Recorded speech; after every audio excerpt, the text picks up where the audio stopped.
Pernahkah kalian bertanya-tanya bagaimana cara penyu kembali ke pantai tempat mereka menetas setelah sekian ribu kilometer dan belasan tahun di lautan? Bagaimana cara hewan menemukan jalan pulang?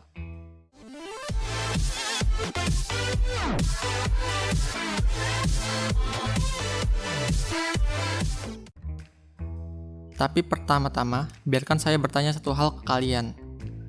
Apakah kamu ingat di mana kamu 8 tahun yang lalu pada tanggal dan waktu yang sama?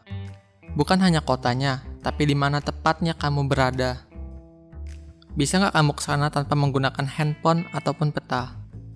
Mungkin kamu nggak bisa, kecuali kamu nggak kemana-mana selama 8 tahun terakhir. Tapi mereka, penyu dan beberapa hewan lainnya dapat melakukan hal tersebut. Penyu adalah salah satu hewan yang hebat dalam hal navigasi. Beberapa spesies bahkan dapat berenang beribu-ribu kilometer, hanya agar dapat bertelur tepat di pantai tempat ia menetas dulu. Bayangin aja, ribuan kilometer, 10-15 tahun setelah menetas, dan mereka masih menemukan jalan pulang. Padahal mereka nggak punya handphone atau GPS, dan di lautan nggak ada nama jalan ataupun petunjuk jalan. Tapi, bagaimana cara mereka melakukan hal itu? Kalian tahu kan kalau salmon juga melakukan hal yang sama? Salmon menetas di perairan air tawar, lalu berenang ke laut dan hidup di sana sampai musim bertelur tiba. Lalu mereka akan berenang kembali melawan arus ke tempat dia lahir di perairan air tawar, biasanya sungai. Hewan seperti salmon dan penyu mengingat semua hal kimiawi sampai menghafal ciri khas bawah tempat mereka menetas. Lalu menandai letak geografis dengan cara menandai medan magnetik tempat dia menetas secara spesifik. Ya, spesifik koordinat X dan Y, seperti kita menandai lokasi di Google Maps. Bedanya, mereka nggak pakai smartphone. Lantas, bagaimana cara mereka menandai medan magnet tempat mereka menetas? Ilmuwan percaya bahwa hewan seperti penyu, salmon, bahkan burung mempunyai semacam protein yang akan sensitif dengan medan magnetik bumi, yang berfungsi sebagai kompas pribadi mereka. Ngomong-ngomong, tahukah kamu jika medan magnetik bumi akan bergeser seiring waktu?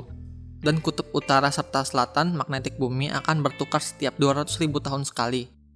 Mereka bisa saja nyasar jika hanya mengandalkan medan magnetik bumi. Maka dari itu, rekaman mereka terhadap hal kimiawi maupun bau ciri khas tempat mereka menetas diperlukan. Beberapa hewan seperti semut menggunakan penciuman untuk menemukan jalan kembali ke sarang mereka. Bahkan kupu-kupu monarch yang rutin bermigrasi dari Kanada ke Meksiko setiap tahun saat akan musim dingin, bernavigasi dengan mengkombinasikan kemampuan untuk mengetahui posisi matahari dengan tepat dan sedikit kemampuan untuk membaca medan magnetik bumi. Coba bandingkan dengan manusia seperti saya yang kadang masih sering nyasar tanpa bantuan Google Maps.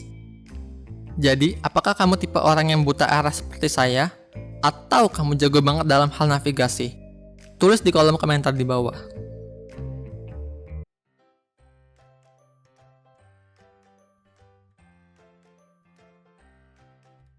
Jangan lupa untuk klik like, share, dan subscribe untuk video edukasi mingguan.